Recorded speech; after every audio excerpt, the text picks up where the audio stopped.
Hello. In our last lecture, we talked about the origins of Islam. Today, we are turning our attention back to the continent of Europe. And since we're at the beginning of this, since we've moved from the ancient world and now we're coming into our medieval unit, I want to take a moment to lay out some of the major take-homes from this unit. That is, if you are, 10 years from now, 15 years from now, I hope when you think about what's medieval Europe all about, I hope these are some of the things that pop right into your mind. And the first, we're going to be talking about a period in time where, in contrast to the empires we've been dealing with so far, well, with the exception of the Greek city-states, but then we saw the Roman Empire that endured for quite a long time, and it was this big centralized entity. In medieval Europe, the dominant story is one of fragmentation and localized power. So empires go away, and we are not yet in a period of even states as big or stable as we think about when we think about Europe in the modern period. So we're going to tell that story of that localization of power. We're going to talk more about the spread of Christianity, because the Christian faith is so important to how Europe develops. And we'll see that as we go through that story. Now, one of the main aspects to know and remember about medieval Europe is that this is a period where state and church authority are deeply entangled. We live in a world where in the United States, we articulate separation of church and state. That is not the world we're in at all. So that theme should become clear as we talk about these struggles for authority in the coming centuries. And finally, I want to plant this seed of a question and thinking about, and something for you to think about, and that is the formation of a European identity. What makes Europe Europe? Is it a concept that has feet, has some traction, that we should give it, that we regard it with credence, or is it a fiction? This is something I might ask you on the final exam, so please be thinking about this question as we move along. Now, to do a little bit more flag posting for where we're going to go, I want to present this concept of the medieval synthesis to you. When historians talk about the medieval synthesis, what they're talking about is this amalgamation of three main strands of tradition and culture that help create medieval Europe. And those three strands are the Greco-Roman tradition, coming out of the ancient world where what we've been studying for the past weeks. Number two, the Germanic tradition. And we haven't talked a lot about Germanic tradition and culture, but we are about to. And thirdly, Latin Christianity. We've talked some about that, and we are going to mostly today, actually, I'm going to continue talking very much about the church. And to sort of seed a type of answer that you may agree with or not agree with. But so if I ask this question, what contributed to the formation of a common European identity? I think Christianity writ large is part of that answer. And I would turn your attention to high politics and monasticism. Of course, if I ask you that question and you just give me these phrases, that I want more from you. So I hope that between the reading and this lecture that I'm giving you, you can think about ways in which you can articulate what we mean by how high politics and monasticism perhaps contributed to the formation of a European identity. And I don't want to give you the sense that that's the whole answer, all there is to the answer, but I think those are two things that give us something of an answer. I'm going to flip through some maps. So this is a map of in about the 8th century, that time period that we're coming into now. This is a map. This is going to be farther down the road. As you know, there's going to be a split between the Western and the Eastern churches, just like the Empire of Rome splits into a Western and an Eastern empire that go along different paths. The church too will not remain one unified entity of Christendom. So we'll be knowing more about that. And then these are very old maps, thinking about to remind us about the emergence of Christianity, of a faith in the Middle East, into the Roman Empire, spreading throughout, and it spreads tremendously.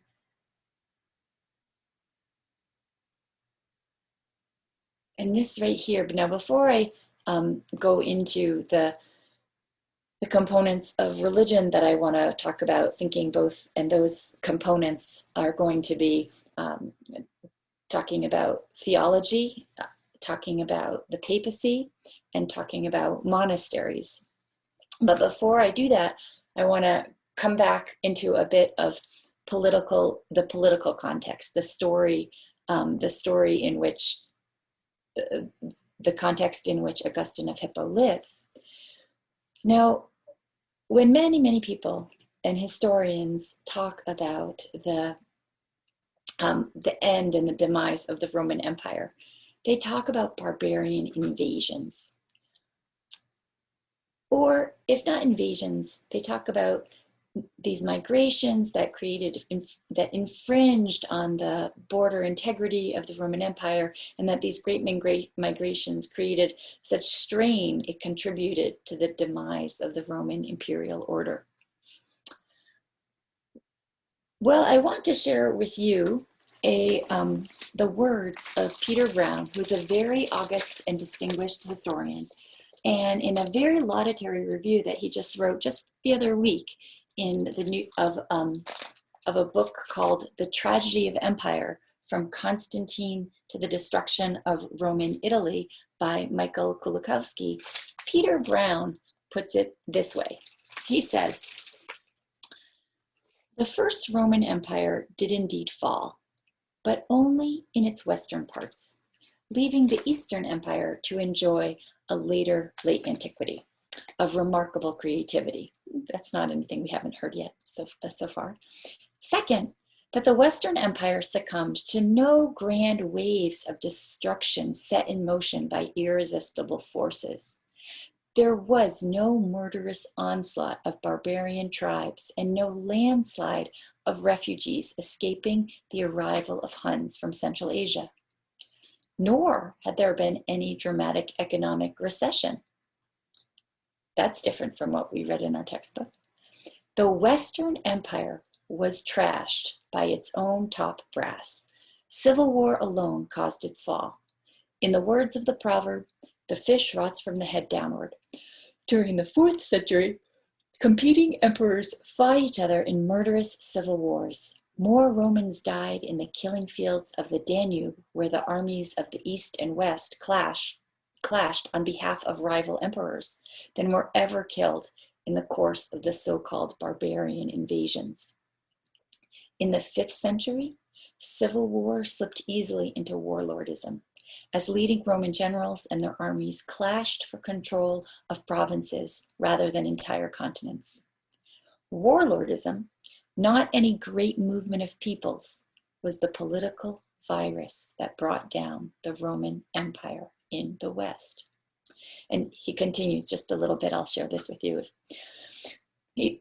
Peter Brown writes, "Throughout this feeding frenzy, the barbarians stood, as it were, on the sidelines. Kulikowski insists that they should not be seen as immigrants pressing against the fences of the empire. Rather, they were lured ever deeper into the empire by rivalrous emperors and generals. who dispersed treasure, often gained from the plunder of Roman provinces, and ceded taxable land in return for military support. So that's introducing a dynamic that is going to become more familiar to us in coming centuries, but wasn't how the Roman Empire, this highly centralized entity, had run. So they ceded taxable land in return for military support. What is remarkable is the speed with which a highly centralized empire, fed by a sophisticated tax system, unraveled. In less than a generation, provinces had become kingdoms. So that, indeed, the story of the last, that is a different and more complicated story than is often told. And indeed, the story of the last Roman emperor reveals that more complicated story of Rome's demise. And without disputing that indeed movements of Germanic peoples are afoot and are part of this dynamic. Even the story of the last emperor suggests that the empire fell from within. Excuse me. By the mid-5th century, by the middle of the 5th century, one non-Roman general after another decided who would serve as puppet emperor under his control.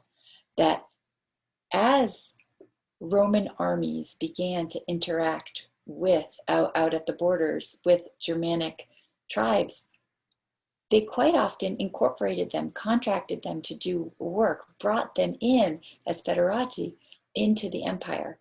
And that dynamic had obtained for a while.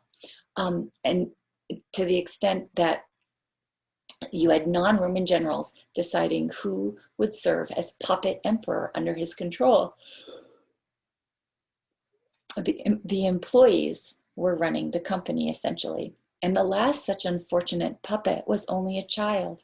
His father, a former aide to Attila, yes, that Attila the Hun, tried to establish a royal house by proclaiming his young son as a Western emperor in 475.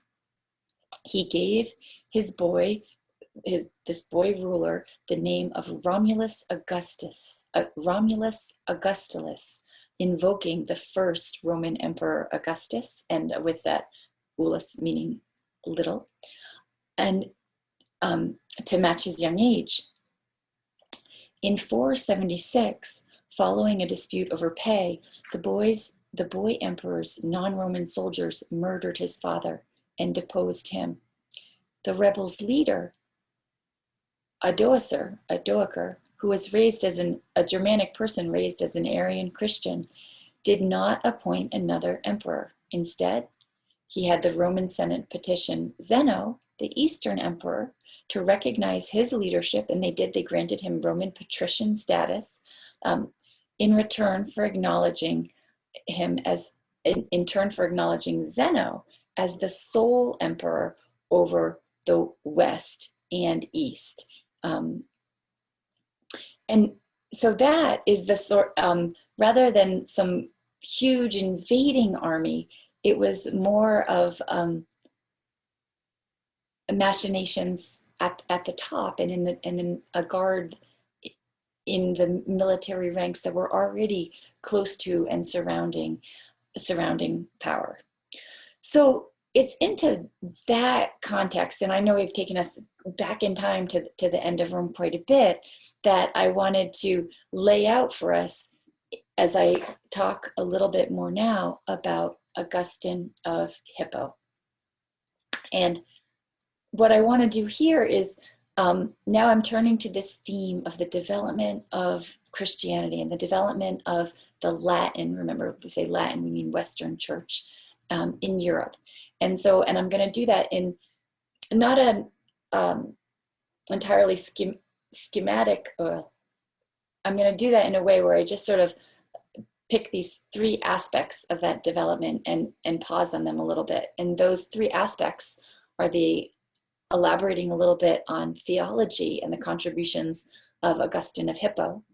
And then I want to talk about institutions, the papacy, And then another really important institution, monasticism.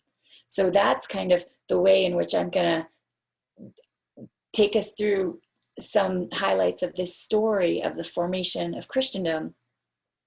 And in the meantime, something we're going to talk down the road, and I've mentioned a little bit, what's going on is this devolution of political order, this fragmentation. It's in that context that we'll talk about the Merovingians and the Carolingians and Charlemagne. But the political story here is one of fragmentation and less centralization. Augustine of Hippo is one of the most major, he is on the very short list of important people who have contributed to the development of Christian theology. And he's considered one of the church fathers. He lived in the 4th and 5th century. He became the Bishop of Hippo. He was a cleric from Africa. And he was tremendously prolific. In the 7th century, Isidore of Seville, who would later be sainted, is reported to have said, "He who says he has read all of Augustine lies." And I've heard scholars since repeat that, even scholars that are specialists in Augustine. So we won't go through his whole work at all, but I want to tell you a little bit about him. Augustine, born in Africa, was the son of a pagan father and a Christian mother. He was born and died in what is now modern-day Algeria. He lived through tumultuous political times that this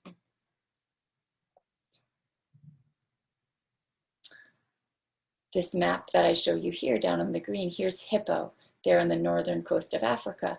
And so Vandals, a Germanic group that came down from kind of what's now central Germany across the Iberian Peninsula and into North Africa and then back up to the Italian Peninsula, they were the ones mostly bringing much of the troubles that Augustine lived through. Rome was sacked. He lived in tumultuous times. He died during an invasion, but he had been sick anyway. And he left through his lifetime he gave many sermons, and he also wrote many works. 2 of his key works are books, The City of God and Confessions. Now, The City of God, Augustine understood himself to be part of a Roman in the Roman Empire. And so the sack of the city of Rome by Germanic barbarians in 410 was a deeply unsettling event for him. And Augustine, in the wake of this event, he saw the danger of aligning Christianity with the state and the glory of that state in any absolute sense. That is, the fall of Rome couldn't mean for him and for the faithful the fall of Christianity. That the true course and path of Christianity needed to be unhinged from this world. And so in the City of God, that's part of one of the an idea that he's developing. There's this earthly city, a necessary evil, occasionally useful, but then there's the heavenly city, the one that matters. And the true faithful need to keep their focus on that heavenly city salvation, as opposed to being too consumed with things of this earth. And certainly the faith itself must never hitch itself entirely to the glory of any single political, earthly political entity. And so in the wake of the 410 sacking, he says, empires can come and go. They are all of this world. God's glory is so much greater. And he reframed the struggle, that it wasn't so much between reason and emotion, but between desire for earthly pleasures and spiritual purity. And here, the point that I want to make is that Augustine is very much influenced by an already existing philosophy of Manichaeism, and Manichaeism, put quite simply, is a philosophy that focuses on the duality, that matter, the physical, bad, and things of the spirit, good. And this lent itself to Augustine kind of taking that Manichaean disposition and translating it into Christianity, and how that might manifest for the Christian faithful, ended up developing a spirituality that very much wanted to keep one's distance from earthly pleasures and seek spiritual purity. If it doesn't come, where it comes through even more clearly is in his work Confessions. So Augustine is very much, as you may or may not know, Christianity has developed strong ideas, taboos related to sexuality and the body. And Augustine is one of the first people to start thinking about this and putting rules on it. Jesus didn't have much to say about sex at all, but Augustine did. And one of the places where he says it is about is in Confessions, and thinking through how does a good Christian live. Now, there's a big debate, and a long-standing debate, over the importance of sexual relations for Christianity. Some argue that being celibate was the key to salvation. And certainly if you thought the end of times was right around the corner, issues like procreation are moot. But as the end days didn't immediately come, and it looked like Christianity might be in for a long haul, that did lend itself a bit to, asking this question. And so, and people said, do you have to be entirely celibate to get into heaven, or just for certain types? And tracts are written on the importance of virginity for both men and especially for women. Well, Augustine is very much behind this, advocating for sexual chastity, but he's also quite famous for his line. Before he came around to that position, he in his youth was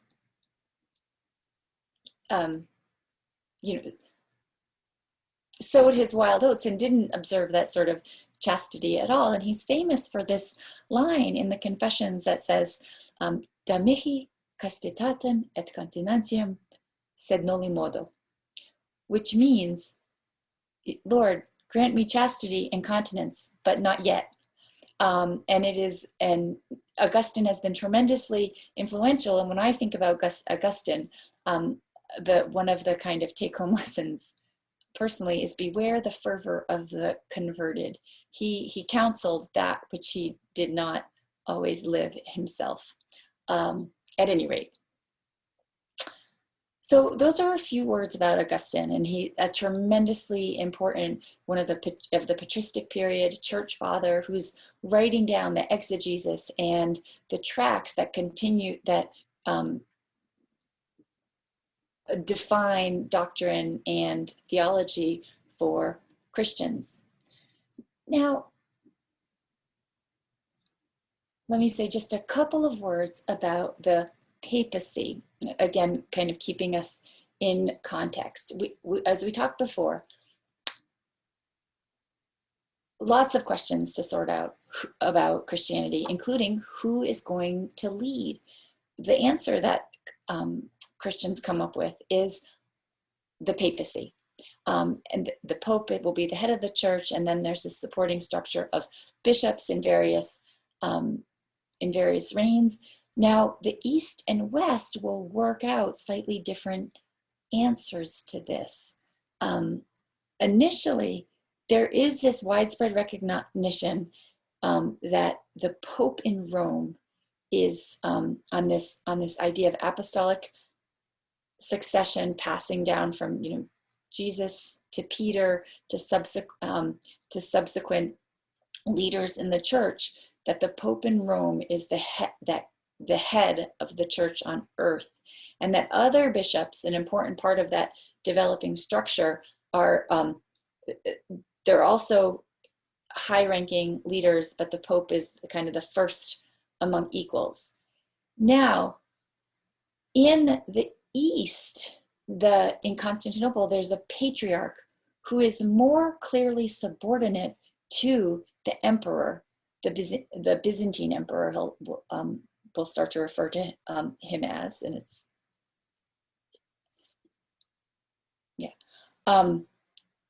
now, part of the reason that happens is that political authority so devolves in Rome for the most part that the popes need not compete with an emperor of the West in Rome.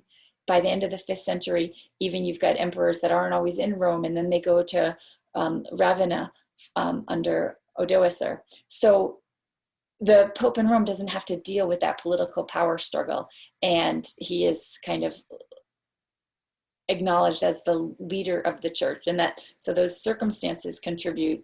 Although they've already, there's general agreement that the Pope in Rome is the head of the church, and the Pope in Rome for these formative centuries doesn't have to compete so much with the emperor in Rome as the patriarch in Constantinople is there and present with the Byzantine emperor. So the papacy emerges as tremendously important. And other things I have in this list here, we've talked a little bit about councils and the church fathers and the sacred texts like the Bible. Now, keeping it kind of rooted in the past, one very important pope for Rome is Pope Gregory the Great. There's going to be a lot of Gregorys in this course. Get ready. So this is Pope Gregory the Great, and he lives mostly in the 6th century. He's early enough where the theology is really getting formed. He's considered one of the church fathers, and he's also the first medieval pope. Now, he comes from a patrician Roman family. He is of old aristocratic Roman stock, and it's said that near his death he feared that he may have displeased God by loving Cicero more than Christ. Nonetheless, he proves himself to be a quite able Pope of Rome, and among the things that he does, he writes tracts and thinks deeply about the faith and what doctrine is, but he also takes over administrative duties of the city. He starts to focus his attention on things, on doing things that the state used to do but no longer does, such as importing grain and feeding people in need, and dealing with defenses for attacks and raids by Lombards on the edges. So he is one of the people under his leadership that he transforms the papacy into this capable administration, filling the void left by the collapse of Roman civic authority. And he left in one document, he wrote, "I, unworthy and weak as I am, have taken charge of an old and battered ship." Gregory thought that he lived at the end of times, and he is famous for for sending a mission to England, which established the Christian church in a region that was beyond Roman control during the 500s. No, there were already Irish Christians. Christianity had already made its way all the way up to Ireland, and some Christians from Ireland were missionizing among Germanic peoples in northern England already.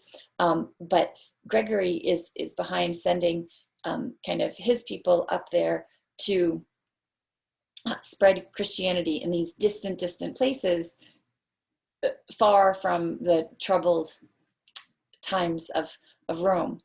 Now, Gregory's approach to converting non-Christians into the faith is very significant and sets a pattern. And here I'm going to bring up a term that I've brought up before. We've talked about syncretism. Here's another example of syncretism. Gregory wrote a letter to Augustine, Augustine of Canterbury, not Hippo. You don't really need to know this Augustine at all.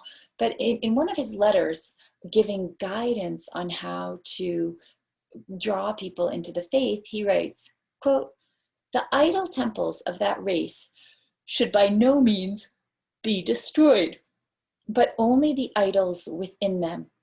Take holy water and sprinkle it in these shrines. Build altars and place relics in them. For if the shrines are well built, it is to the service of the true God. When these people see that their shrines are not destroyed, they will be able to banish the error from their hearts and be more ready to come to the place they are familiar with, but now recognizing and worshiping the true God." So Gregory's approach was not these idols and pagan symbols and ritualistic practices are pagan. They are not the faith we are teaching. Out with them, in with the good news of Christ. Rather, he said, let's kind of approach people on their own terms. They worship in this sacred grove. We'll build a church in this sacred grove. They think holy water has significance. Great. Baptism, we already think holy water is important. And so under Gregory's leadership, he really advocates for a missionizing approach that encourages a certain syncretism. And I think one of the points to take here is just that the relationship between power and faith, between religion and state authority, is complex. It will continue to be complex here. But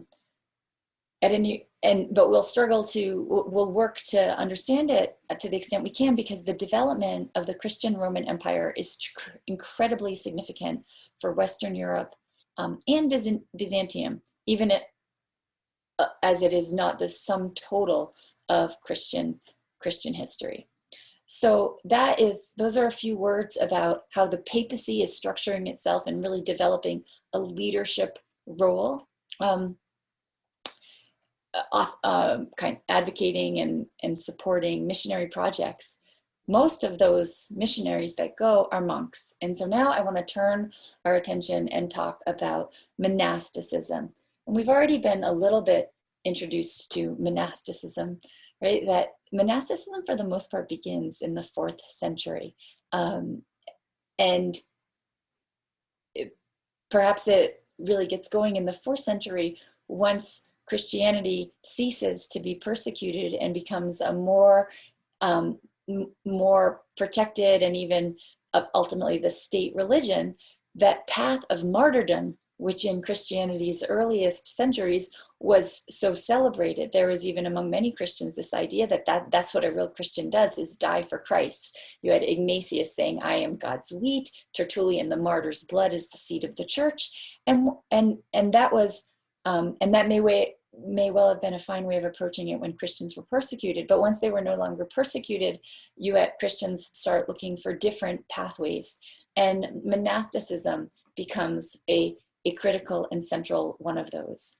Now, monasticism, at its core idea, it was perhaps in that vein that things of this world are distracting and worse and not so good, and that true spirituality and getting close to God is realized in a setting where the physical and material world is negated.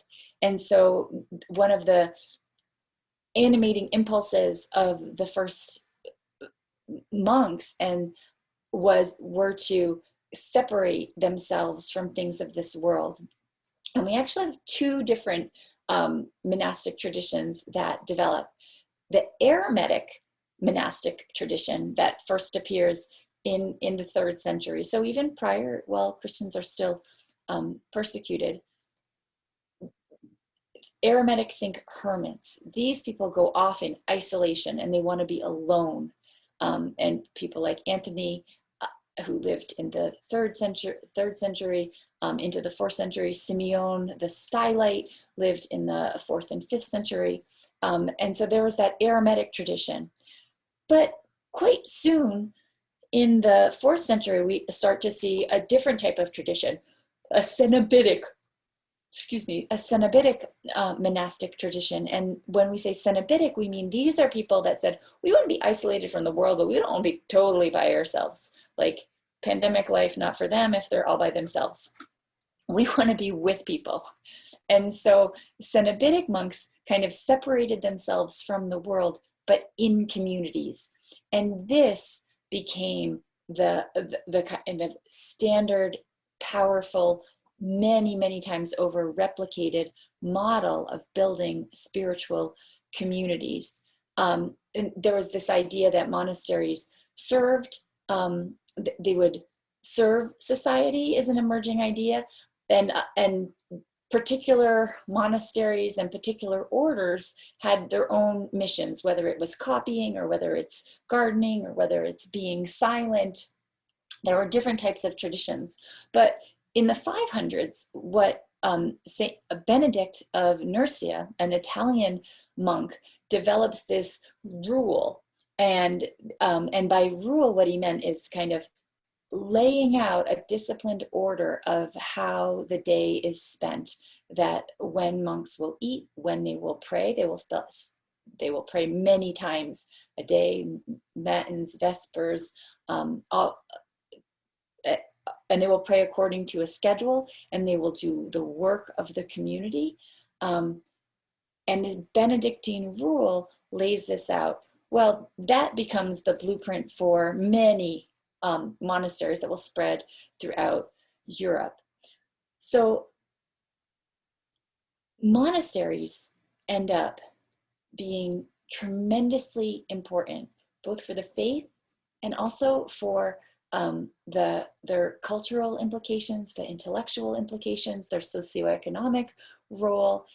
And I think that they play this role, and I'm not the only one. I'm drawing very much on the historian Robert Bartlett here, that they contribute to kind of replicating a blueprint across the European continent that contributes, he argues, to the formation of a sort of European identity, even with all its variation that we might identify. So monasteries, they're important, they become important intellectual centers. To have the Mass, you need to read scripture. It means monks that are rotating through saying Mass and saying prayers, they need to know how to read. And they need books, and they copy these famous texts and saint lives and theological treatises. And so monks become important intellectual centers for preserving texts, for commenting on the Bible. And everyone at the monastery needs to know Latin, so they also are providing a basic educational function. That educational function is going to grow as time proceeds in the schools that become attached to monasteries and then become their own freestanding cathedral schools or even universities. Their importance isn't just in the intellectual, theological, textual tradition department. They're also important socioeconomic centers. They do a lot of cultivating land when they're not praying or copying. Monasteries need to do the work of feeding themselves. And that requires growing food and doing the work involved in getting food into edible form and everything that comes along with it. So monasteries were often these self-sustained communities. And another thing that they did, kind of a maybe tangential consequence that ended up being very culturally important, was that monastic ethics introduce a real dignity in doing work, that the humility of work is raised and celebrated. Remember, all our celebrated Greek philosophers, they went to the gymnasium and they developed their bodies through sport, and they thought, and they drank and they hung out and talked, and it was left to slaves and workers and other more lowly types to do actual work. The monastic Christian tradition brings a sort of dignity to work that many see as having tremendously significant ramifications for Western culture.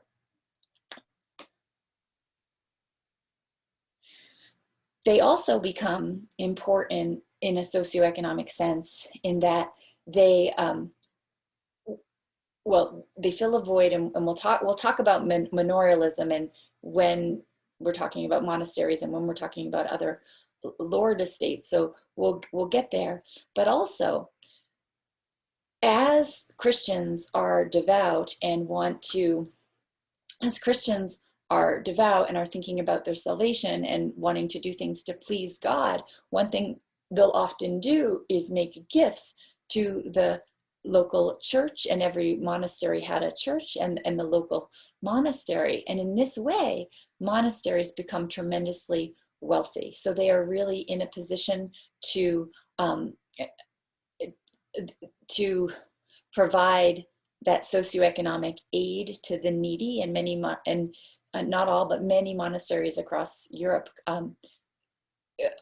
fulfill that function. And then they also become glorious places as well, and big landowners, as people, as the devout, maybe without money but land, bequeath land as well to monasteries. So they become very important socioeconomic centers for learning, and they become kind of this blueprint that gets replicated. You have an abbot and a church and some fields and the monks and a scriptoria where texts are copied and stuff, and that blueprint kind of replicates itself across Europe with variation, but important ways.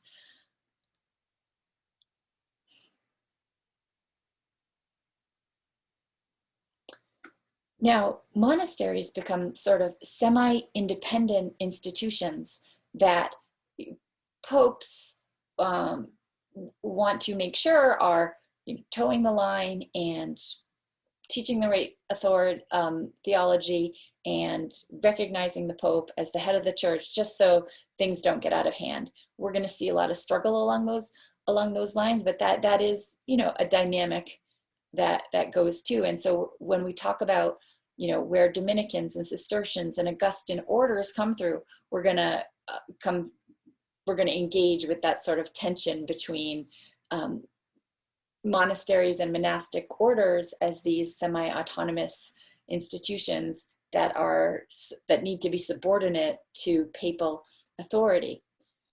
Now, part of the authority that monasteries have comes from their connections with saints and saints' relics. So monasteries are religious cultic centers as well. If you'll remember, the Gospels tell us Jesus was a miracle worker, and saints and early on in Christianity develop the veneration of saints, many of whom are associated with healing miracles, or with other that they can do other particular things, like protect in a time of war, help heal disease.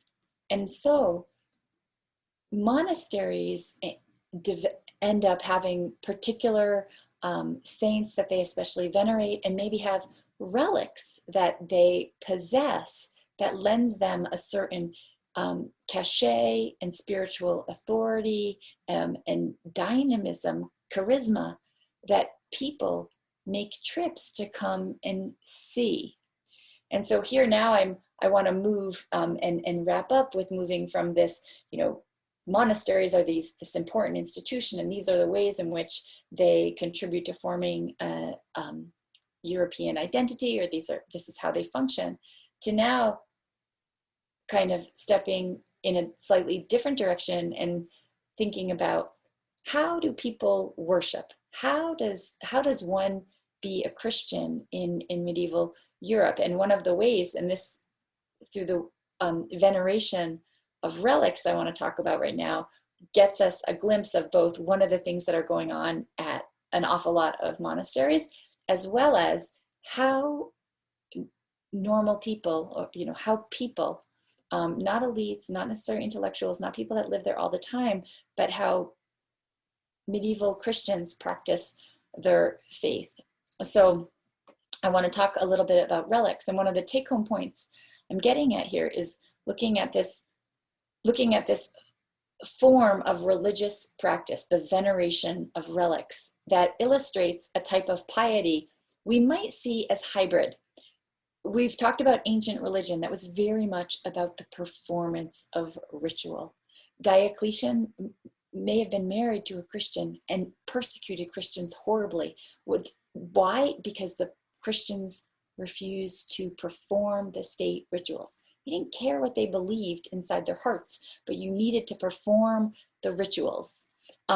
People connected, they understood that they could connect to a divine will through practice, through material objects.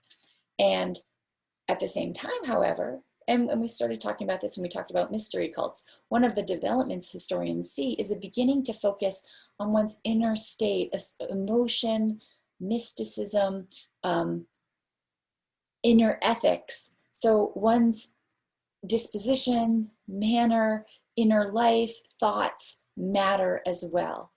And relics and veneration are an example of a type of piety that's both. A person establishes a particular relationship and appeals directly to a saint for intercession, and some sort of magic or grace is accessed through a material object. So it's not reading a crow's path in the sky or the entrails of a sacrificed animal, but it is believing that there's a sort of magic and power granted by God through this saint. And that's kind of an important, can kind of be a subtle needle to thread, but an important distinction for to make sure that what we have here is just objects, saints, and individuals that help an individual get closer to God. That's veneration, as opposed to idolatry, worshiping that thing in and of itself. Clear as mud? Yeah, you're right. Anyway, so so I see it as a sort of practice that taps into a faith that are familiar to us from the Greco-Roman world, and also dovetail with practices inherent in animistic faiths that Germanic pagans of Northern European forests practiced as well. We'll talk more about relics, but so most communities start to have relics. Bishops translate the remains of martyrs into cities. They bring them into their church. It's a way of keeping a sense of connection to the heroic Christian past. Many saints' relics are brought into Constantinople in the 300s and the 400s. Saints perform miracles at shrines. They provide a focal point for local communities. And I think that the veneration of relics provide a good example of a long-term shift in religious sensibilities. In classic Greco-Roman thought, the dead were very important, kind of. For the Romans, it was a regular part of being pious was to honor, remember one's dead, masks were made, etc. But the dead were kept out of the city. Those bodies were buried in the catacombs outside the city. They were considered impure. And in the late antique world, however, Christians begin to bring the dead back into the cities and bury the dead in sarcophagi and under the floors of the very churches they build, and even have body parts, relics that they will have on display. And here, for example, is a reliquary of a human hand of a saint, or some sacred blood or other body parts that would be in a church and worshipped. So relics become a super big deal in medieval Europe, and there's even a thriving trade in relics. No matter that many of them were fake. But relics were collected and they were worshipped by medieval Europeans, and it ranged from the mundane to the truly bizarre. Bones or body parts of saints and martyrs were always in high demand. The brain of St. Peter, the thigh bone of St. Gregory, the milk of the Virgin Mary. You could have any one of these if you had the money or the means. And one church proudly displayed the brain of St. Peter until the relic was accidentally moved and revealed to be a piece of pumice stone. So there was a degree of charlatan action in this whole market for relics as well, that the historian Patrick Aguirre has done a lot of work to reveal to us. So, for example, relics of the Virgin Mary were always extremely valuable and included such items in addition to the milk of the Virgin Mary, the teeth, hair, or blood of Christ, right?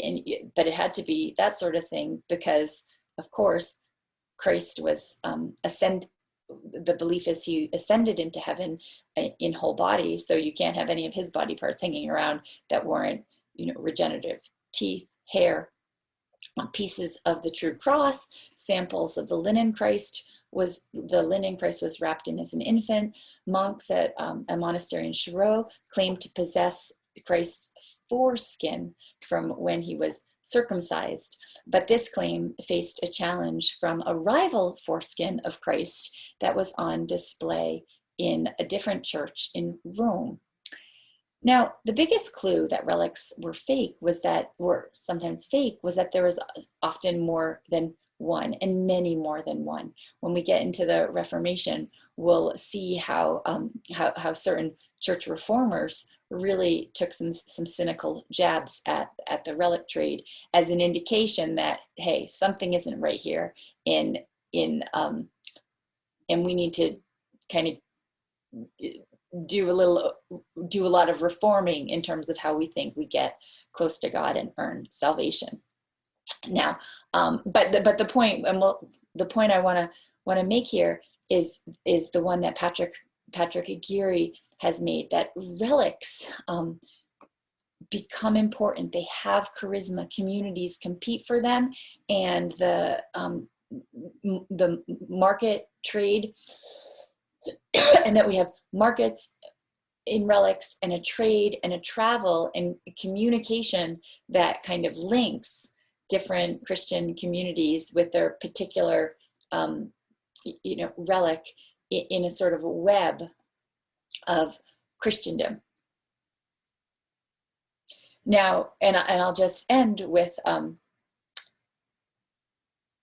here showing you the way of St. James. You may have seen the Martin Sheen and other movies about it. You can walk the way of St. James. Maybe you know someone who's done this. I'd like to someday. You can, which is a long pilgrimage, considered a holy pilgrimage that many people would take throughout Europe. And so it's another way in which Christians worshipped. And I'll just bring our attention back and end as a contrast to iconoclasm. When we talked about the rise of Islam and this question of graven images, representations of living things, can we have them or can we not have them? For the most part, Christianity has them, but we do have this episode in the 8th and then again repeated in the 9th century where the Eastern Church says, nope, we've got to get rid of the icons. That's not the way we're supposed to worship, and it creates a tremendous amount of strife. It's ultimately abandoned, but this manuscript illustration shown here is the torture and martyrdom of an iconophile, a bishop who refused to give up The icons, he thought they were a good thing. He was an iconophile as opposed to an iconoclast. And he was in the, and he in 824 was tortured and martyred for his insistence on venerating martyrdom. So, and one of the points that I'll just make is that even we're talking about Christianity the whole time, but there's a tremendous variation geographically in how Christianity is manifested. And also one of the main take-home points of this course that I'll say now and I'll say again and again is that even within the same religion, the emphases change over time. And with that, I'll end. Thank you.